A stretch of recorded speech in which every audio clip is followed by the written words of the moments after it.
Ciao ragazze, prepariamo insieme una bella pizza con farina di segale. Ho messo in questa ciotola un cucchiaino di zucchero, ci aggiungo 90 grammi di lievito madre in polvere e un bel bicchiere di acqua tiepida. Vado a mescolare molto bene, energicamente, per fare in modo che il lievito si sciolga. Infatti forma questi grumi che vanno fatti sciogliere tutti molto bene. Mescolo bene e una volta sciolta questo composto formerà una bella schiuma. Quando la schiuma sarà bella densa possiamo andare a utilizzare il lievito.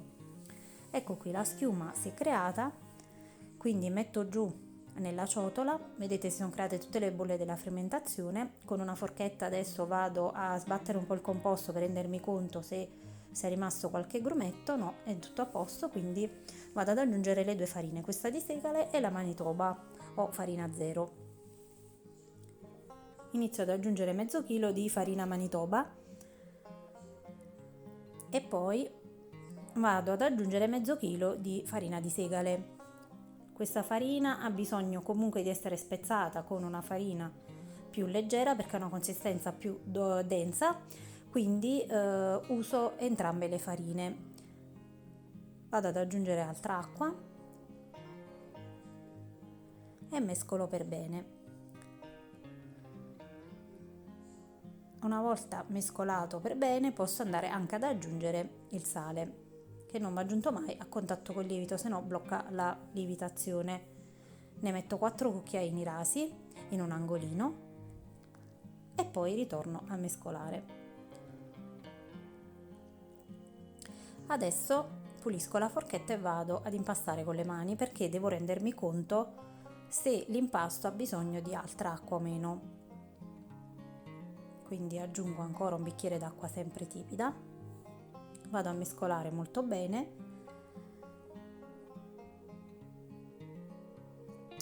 e quindi vado a passare tutto l'impasto sul piano da lavoro. Come vedete si attacca alle mani al piano da lavoro, quindi l'impasto è molto morbido e ha bisogno di altra farina per essere lavorato. Vado ad aggiungere la Manitoba. L'impasto sta prendendo consistenza, non si attacca più al piano di lavoro, quindi continuo a impastarlo e a fare delle pieghe che serviranno a far incorporare l'aria all'interno dell'impasto e fare in modo che questo possa avere un'ottima lievitazione. Quindi continuo ad aggiungere un po' di farina e continuo a lavorare. Questo è un passaggio molto importante per qualsiasi tipo di impasto da pizza. L'impasto va lavorato abbastanza per renderlo elastico e quindi per aiutare la lievitazione. Impasto ancora un altro po' energicamente, poi pian piano mi accorgo che la consistenza è giusta e vado a dare la forma tipica all'impasto. Vado a formare una bella palla e la rimetto nella ciotola, copro con pellicola e lascio lievitare in un luogo caldo fino al raddoppio dell'impasto. Una volta passata un'oretta e mezza, la situazione è questa: l'impasto è raddoppiato e come vedete è morbido. Vado a staccarlo pian piano dalla ciotola, l'appoggio sul piano da lavoro già infarinato. È ancora molto morbido l'impasto, come vedete, quindi aggiungo la farina in entrambi i lati per aiutarmi poi nella stesura.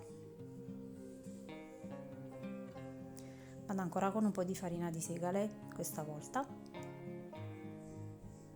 estendo ancora un po' qui dove lo vedo più morbido e poi passo col mattarello. Non vi preoccupate perché una volta poi stesa la pizza, così questo impasto, poi la farina in eccesso verrà tolta. Io la stendo abbastanza sottile perché a noi in casa piace sottile e croccante. Se a voi piace una pizza un po' più morbida, stendete di meno col mattarello, quindi date uno spessore più ampio.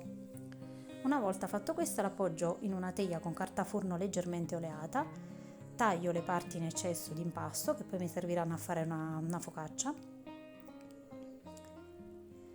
tiro via queste parti qui cercando di arrotolare per formare un altro panettino ed ecco qua,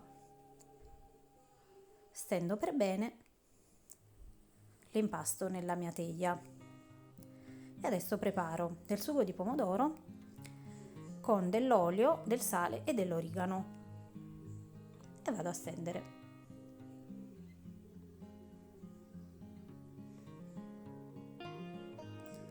Ne metto diversi cucchiai e poi inizio a stendere, così mi regolo per la quantità.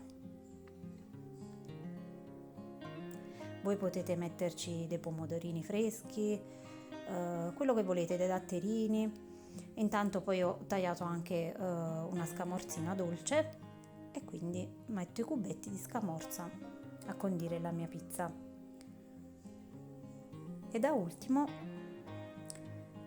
finisco con un po' d'olio, così messo a filo in velocità sulla superficie. Scaldo il forno a 200 gradi e una volta caldo vado ad infornare nella parte bassa. Chiudo e attendo un po'.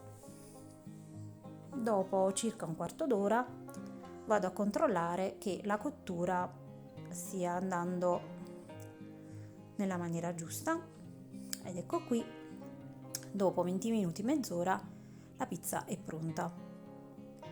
Vado a controllare anche la parte inferiore per vedere se la cottura è al punto giusto. Vado ad alzare ed ecco qui, è bella cotta e risulta anche croccante. Aspetto un pochino e inizio a tagliare le fette. Adesso vi faccio vedere il risultato.